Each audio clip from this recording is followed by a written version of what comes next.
2024년도 시작한 지가 엊그제 같은데요. 벌써 이렇게 한 해가 이제 지나가고 있습니다. 24년도도 이제 며칠 남았죠? 이틀 남았습니다. 내일과 모레 화요일 지나면 이제 수요일부터는 새해 2025년 1월 1일이 됩니다. 올 한 해를 이렇게 돌이켜볼 때 이제 제 개인적으로는 참 하나님께서 주신 또 은혜의 시간이고 또 새로운 도전의 시간이고 또 인생의 또 전환점이 되는 귀한 시간인 것 같습니다. 또 하나님의 선하신 인도하심 가운데서 그 개봉된 나무교회에서 여러분들을 만날 수 있는 것이 하나님의 은혜요 축복임을 믿습니다. 하나님의 인도하심이 없다라면 우리가 이렇게 함께 신앙생활을 할 수 없고 또 서로 만날 수 없다라고 믿습니다. 우리가 이 자리에 있는 것 하나님의 은혜인 줄 믿고 또 모든 영광을 하나님께 돌립니다. 아멘. 저희가 이제 시작을 참 중요하게 여겨서 시작에 대한 속담이 있죠. 시작이 반이다 이렇게 이야기합니다. 하지만 시작 못지않게 더 중요한 게 있다면 마무리인 것 같습니다. 마무리를 참 잘해야 그 다음 새로운 시작을 또 잘 할 수 있는 것 같습니다. 전도서 7장 8절 말씀에 보면요, 일의 끝이 시작보다 낫고 참는 마음이 교만한 마음보다 나으니 라는 말씀이 있습니다. 그러니까 일의 시작보다 무엇이 더 낫다고요? 끝. 마무리를 잘하는 것이 시작하는 것보다 훨씬 더 낫고 중요하다라는 말씀이죠. 예수님께서 누가복음 14장 28절에서 30절에 보면 자신의 제자들에게 이런 말씀을 하셨습니다. 너희 중에 누가 망대를 세우고자 할진대 자기의 가진 것이 준공하기까지 족할는지 먼저 앉아 그 비용을 계산하지 아니하겠느냐. 그렇게 아니하여 그 기초만 쌓고 능히 이루지 못하면 보는 자가 다 비웃어 이르되 이 사람이 공사를 시작하고 능히 이루지 못하였다 하리라 라고 말씀합니다. 그러니까요, 일을 시작해놓고 일을 제대로 끝마치지 못하면 이게 참 사람들 보기에도 비웃음거리가 된다라는 이야기죠. 그래서 일을 잘 계획하고 또 그 일들을 잘 완수할 수 있도록 그렇게 성실하게 감당해야 된다라는 사실을 이야기를 해주고 있습니다. 물론 제가 이 말씀에 대해서 예수님께서 어떤 맥락에서 하셨는지 뒤에서 한 번 더 말씀드리겠지만 성경은 분명하게 우리의 마무리를 잘 아름답게 하는 것, 얼마나 그것이 중요한지를 곳곳에서 이야기해주고 있습니다. 오늘 우리가 읽은 요한복음 죄송합니다.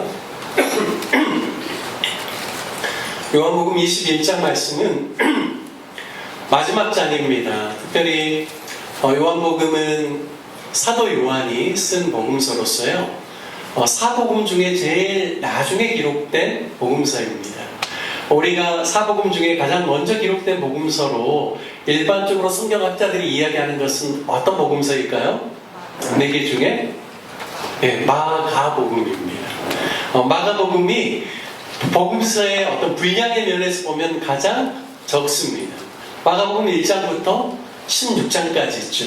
하지만 마가복음이 마가 요한이라는 사람이 이제 썼는데 우리가 이제 사도행전에 보면 바나바의 생질로 나와 있죠. 조카 마가가 이제 쓴 복음서입니다. 그리고 마가는 특별히 베드로의 수행원으로서 또 베드로의 서신을 대필하기도 했던 사람이기 때문에 누구보다도 마가가 베드로의 이야기를 많이 들었던 사람입니다. 그래서 그가 복음서 마가복음을 이제 성경학자들이 이야기하기에는 가장 먼저 쓸 수 있었던 것 같습니다. 그런데 그 마가복음을 기초로 해서요, 마태복음은 1장 때 28장까지 있습니다. 그런데 마가복음에 있는 내용의 거의 한 70% 이상이 이렇게 마태복음에서 겹칩니다. 누가복음도 마찬가지죠. 누가복음도 24장까지 그 내용이 상당 부분이 많이 겹쳐 있습니다. 그래서 마태, 마가, 누가를 가리켜서 공자가 같을 공자예요. 관자는 볼 관자입니다. 그래서 같은 관점에서 이렇게 성경을 바라보고 있다라고 해서 공관 복음서라고 합니다. 하지만 이 요한복음은요 가장 뒤늦게 기록되어져 있습니다. 그럴 수밖에 없죠. 왜냐하면 예수님의 12제자 중에 누가 가장 오래 살았을까요? 생존했을까요? 사도 요한이 가장 오래 생존했습니다. 그래서 사도 요한이 요한복음을 기록했고 요한 1, 2, 3서를 기록했고 요한 계시록까지 이렇게 5권을 기록을 했습니다. 그래서 요한복음의 특징을 보면요, 이 세 복음서라고 하는 마태, 마가, 누가에 나오지 않은 이야기가 이 요한복음 안에는 많이 기록이 되어 있습니다. 그 중에서도요, 요한복음에서 이렇게 제가 이렇게 좀 보고 싶은 내용은 어떤 거냐면, 예수님이 십자가에 달리시기 전에 유월절 그 만찬을 하시고 난 다음에 이제 예수님께서 십자가에 못 박히려고 잡히시는 그러한 과정이 소개되는데요. 특별히 요한복음만 6월절 만찬 후에 예수님께서 말씀하신 내용을 아주 자세하게 기록하고 있습니다. 그게 요한복음 14장, 15장, 16장, 17장에 의해서 기록되어져 있습니다. 어느 복음서에도 없는 그 내용들인데요. 거기에는 보면 이제 주님께서 제자들에게 근심하지 말라라고 하고, 너희를 위해서 내가 초소를 예비하러 가겠다라는 말씀도 하시고, 또 보혜사인 성령님을 내가 너희에게 보내주겠다라는 그러한 이야기들도 그 내용 안에 들어있습니다. 그리고 난 다음에요, 다른 복음서에서 또 이렇게 보기 어려운 내용이 어디에 나와 있냐면, 오늘 우리가 읽은 본문으로 나와 있는 요한복음 22장에 나와 있습니다. 마태나 마가나 누가에서는요, 예수님께서 유월절 잡히시기 전날에 예수님께서 제자들에게 어떤 이야기를 하셨냐면, 내가 이제 십자가에서 죽을 뿐만 아니라 부활하게 될 것이고, 내가 갈릴리에 너희보다 먼저 가 있을 것이다. 그래서 너희가 부활 후에 예수님께서 다시금 갈릴리에서 만나자는 그런 이야기를 해주십니다. 그런데요, 마태나 마가나 누가는 갈릴리에서 예수님을 만나는 제자들의 내용이 기록되지 않습니다. 그런데요, 유일하게 요한복음만 21장에 바로 베드로와 함께 같이 디베랴 호숫가에서 다시 물고기를 잡고 있는 7 제자를 만나는 내용, 그리고 예수님께서 베드로를 통하여서 내가 나를 사랑하느냐라는 이 3번 똑같은 질문을 하시면서 내 양을 먹이고 내 양을 치고 내 양을 먹으려는 이 말씀 하시면서 마지막에 베드로가 어떤 모습으로 하나님께 영광을 돌릴 것인지에 대한 내용으로 마무리하고 있습니다. 요한복음의 다른 점이 뭐가 있냐면, 마태, 마가, 누가에서는요, 다 마지막 장에 예수님의 마지막 유언을 말씀하고 계셔요. 그게 무엇이냐면 복음을 전하는 것이죠. 딱 끝까지 복음을 전하는 것에 대해서 이야기합니다. 마태복음도 28장에서는 뭘 말씀하시냐면, 너희는 가서 모든 족속으로 제자를 삼아 아버지와 아들과 성령의 이름으로 세례를 주고 내가 너희에게 분부한 모든 것을 가르쳐 지키게 하라라고 예수님께서 마지막 위임 명령을 주시면서 복음 전하라고 이야기합니다. 그런데요, 마가복음 16장에도요, 너희는 가서 온 천하에 다니며 만민에게 복음을 전파하라라고 예수님의 마지막 명령인 복음 전파에 대해서 이야기합니다. 그리고요, 누가복음에서도 마지막 내용을 가면 회개가 예루살렘에서부터 시작하여서 열방 가운데 계속해서 민족들에게 이렇게 전파될 것을 이야기하십니다. 그래서 다 복음에 대한 이야기입니다. 그런데 유일하게 요한복음 21장은요, 바로 예수님의 대위임 명령을 끝나는 것이 아니라 예수님이 친히 자신의 양떼, 예수님께서 친히 자신의 피값으로 세운 교회의 성도들을 목양하는 그 목양의 사명을 베드로가 다시금 힘있게 감당할 수 있도록 주님께서 베드로에게 마지막 이 내용을 하는 내용으로 요한복음 21장은 마무리되고 있습니다. 예수님이 승천하시기 전에요, 예수님은 자신의 사역을 마무리해야 되는 시점에 있습니다.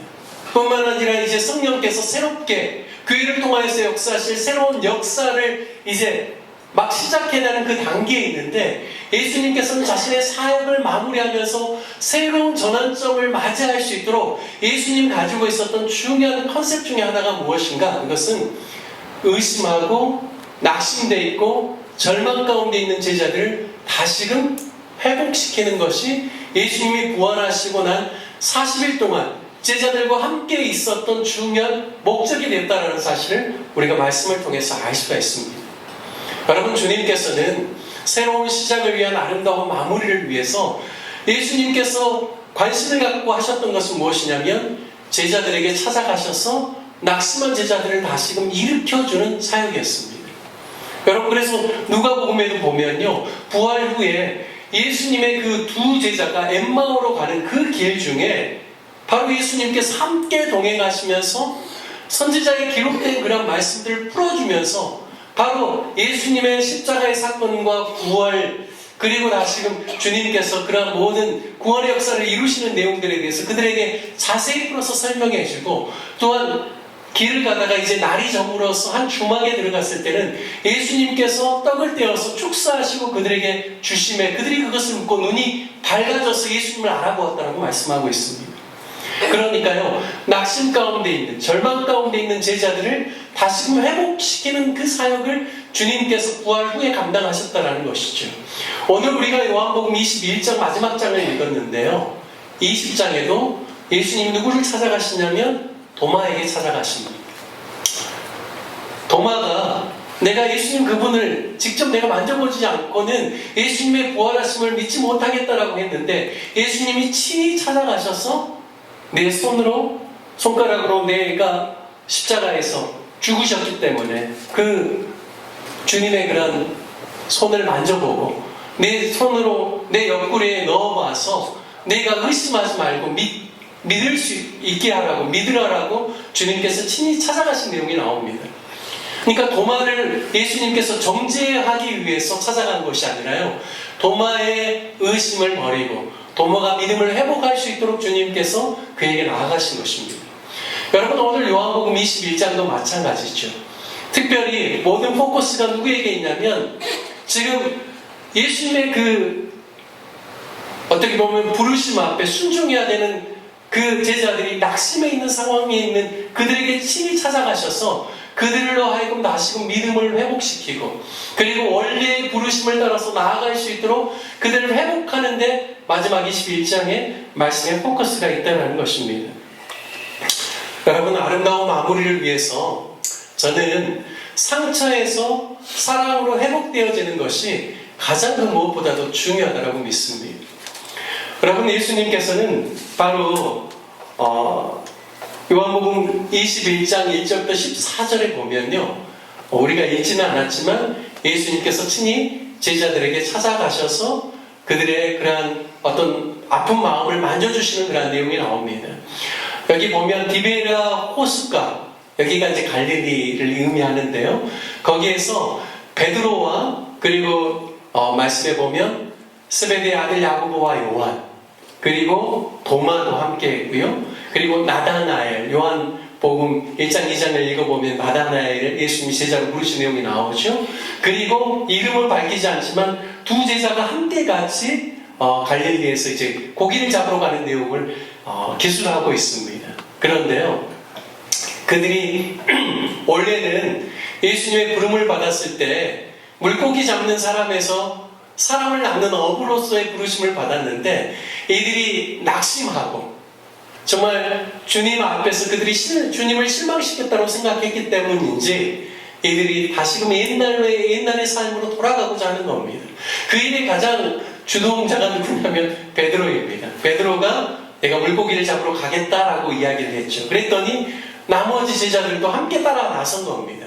그런데 밤에 계속해서 그물을 내렸지만 물고기를 잡지 못해요. 그런데 요한복음 21장 말씀에 보면 예수님께서 그 디베라 호숫가 그 해변가에서 그것을 새벽 늦게까지 보고 계셨습니다. 그리고 예수님은 불을 피우셨죠. 그리고 그 숯불 위에 고기와 떡을 구우셨습니다. 그러면서 밤 늦게까지 고기를 잡지 못하는 그 제자들에게 너희 배 오른편에 그물을 내리라고 말씀하시죠. 그러니까 이 말씀을 듣고 그물을 내렸더니 153마리. 네. 오남의 153 볼 때 혹시 아시나요? 네. 여기 요한복음 21장에서 나온 그 숫자예요. 그래서 153마리의 그 물고기를 이렇게 얻게 됩니다.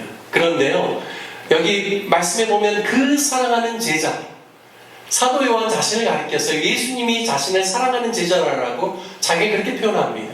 그 제자가 그 말씀하신 분, 오른편에 그물을 내리라고 하신 분이 예수님 주시구나라는 것을 알게 되고 그가 주시라라고 고백합니다. 그랬더니 베드로가 이제 그물을 내리고 막 이렇게 일하는 것 때문에요, 그 겉옷을 벗고 일을 하고 있었는데 겉옷을 두르고 그리고 그 물에 뛰어들어서 예수님이 있는 곳으로 가는 내용이 나옵니다. 여러분, 그런데 예수님이 지금 불을 피우고 있는 장면을 보면서 베드로는 무엇을 생각했을까요? 언제를 생각했을까요? 6월절 그날 밤 자신이 예수님을 3번이나 부인했던 그 장면을 생각했을 것입니다.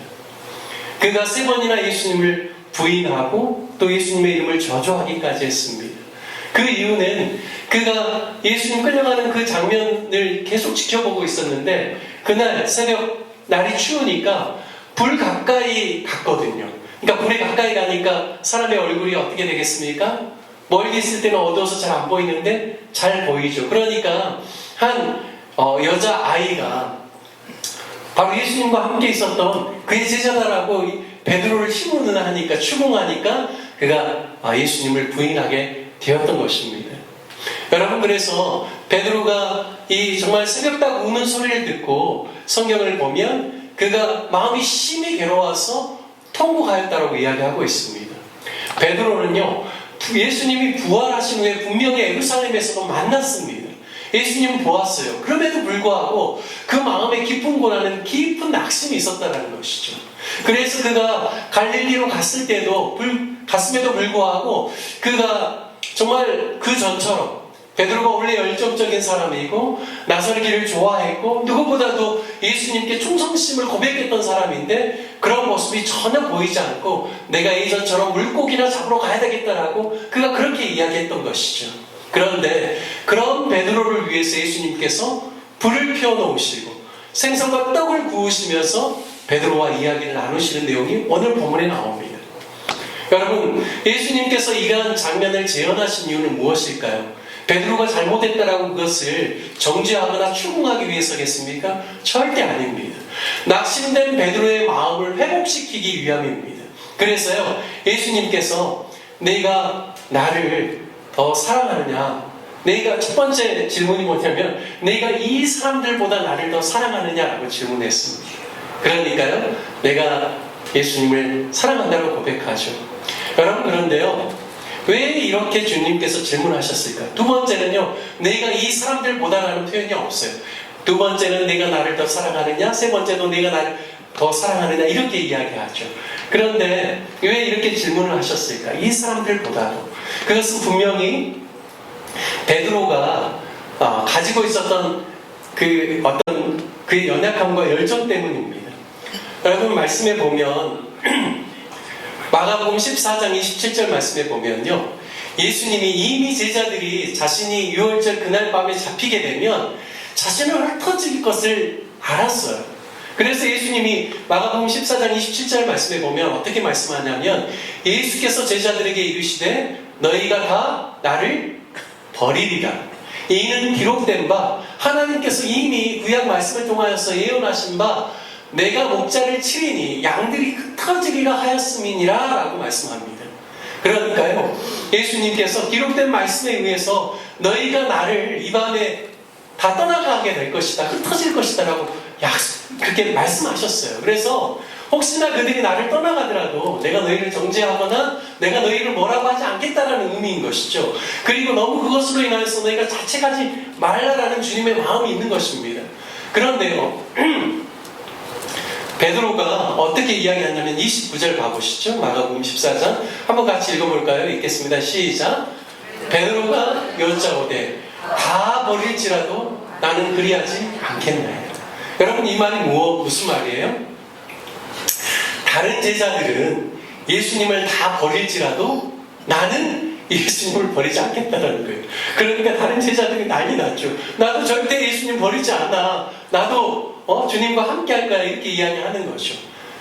그러니까 첫 번째, 내가 이 사람들보다 나를 더 사랑하느냐라는 그 질문 안에는 베드로의 이러한 그런 어떤 과한, 다른 사람과 비교해서 내가 더 주님을 사랑하고 내가 뭔가 주님을 위해서 더 열심을 가지고 더 충성되게 나는 결코 주님을 떠나거나 버리지 않겠다라는 그 인간적인 베드로의 그런 어떤 결단과 욕심에 대한 이야기를 주님께서는 아시기 때문에 하신 겁니다. 베드로가 다 버릴지라도 나는 그리하지 않겠나이다라는 이 말씀을 들으면서 예수님 하신 말씀이 무엇이냐면 아니라 내가 오늘 새벽닭이 2번 울기 전에 내가 나를 3번 부인할 것이다 라고 말씀합니다. 그랬더니 베드로가 뭐라고 하냐면 나는 결단코 주님이 죽는 그 자리까지라도 내가 갈 것이지 결코 주님을 부인하지 않겠습니다 라고 이야기하죠. 여러분 그런데 어떻게 됐습니까? 결과는 베드로가 예수님을 부인하게 된 것이죠. 여러분 예수님께서는 베드로가 부인할 것도 이미 아셨어요. 자신의 열정과 자신의 힘으로 무엇이나 이룰 수 없다는 것을 아셨습니다. 그래서 베드로로 하여금 낙심하지 않도록 주님께서 미리 말씀하신 거죠. 하지만 그는 심히 통곡하였을 뿐만 아니라 그 다음부터는 베드로가 이미 가지고 있었던 열정과 열심과 충성심을 잃어버린 것입니다. 그런 베드로를 주님께서 너무나 안타깝게 여기셔서 바로 갈릴리 디베랴 호수에 주님이 친히 찾아오신 것입니다.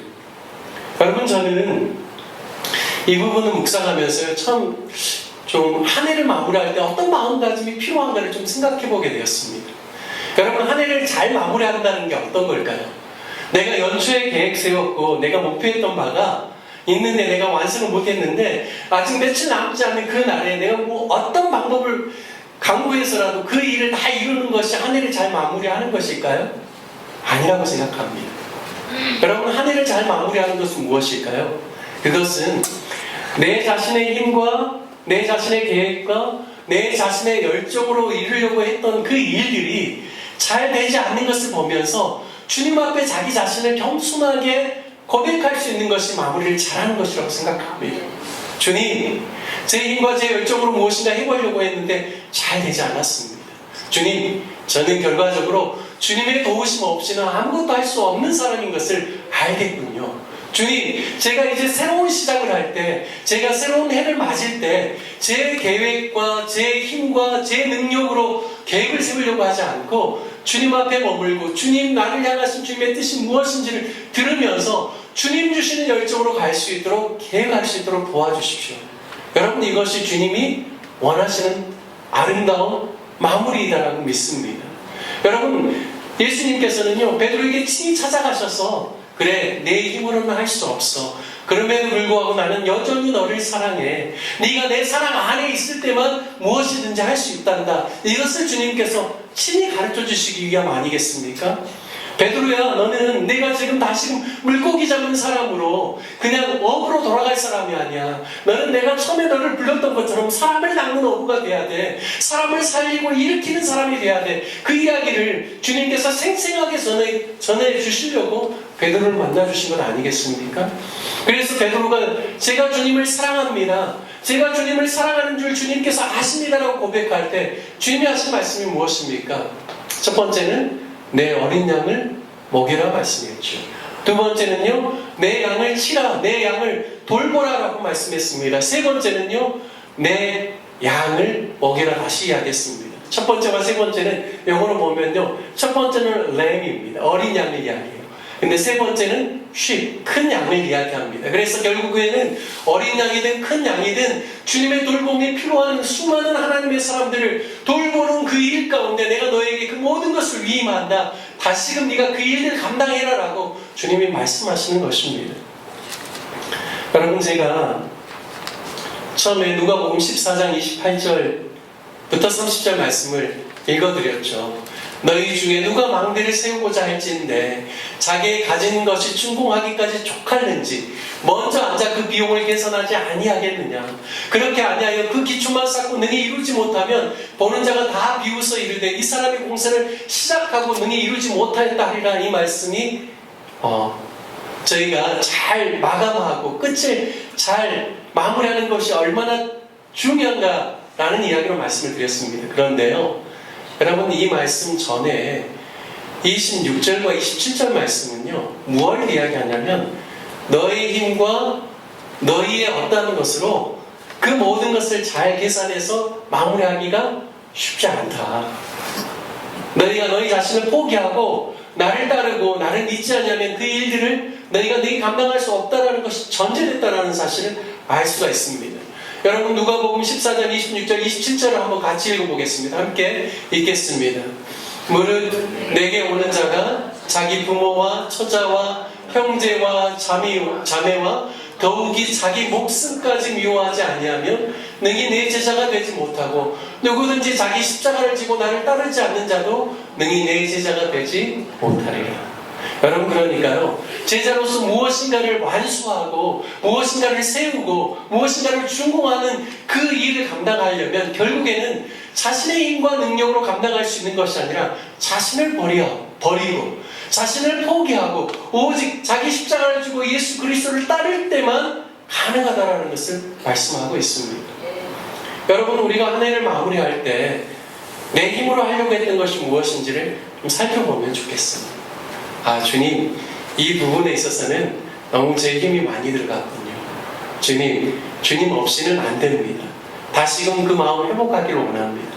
주님께서 저를 다스려 주셔서 올해는 미완성된 일이지만 내년도에는 반드시 주님의 말씀에 따라서 한 발 한 발 나아가면서 그 일의 완성을 경험하는 그러한 한 해를 맞을 수 있도록 도와주십시오라고 고백하는 것이 저와 여러분의 고백이 되어야 될 줄로 믿습니다.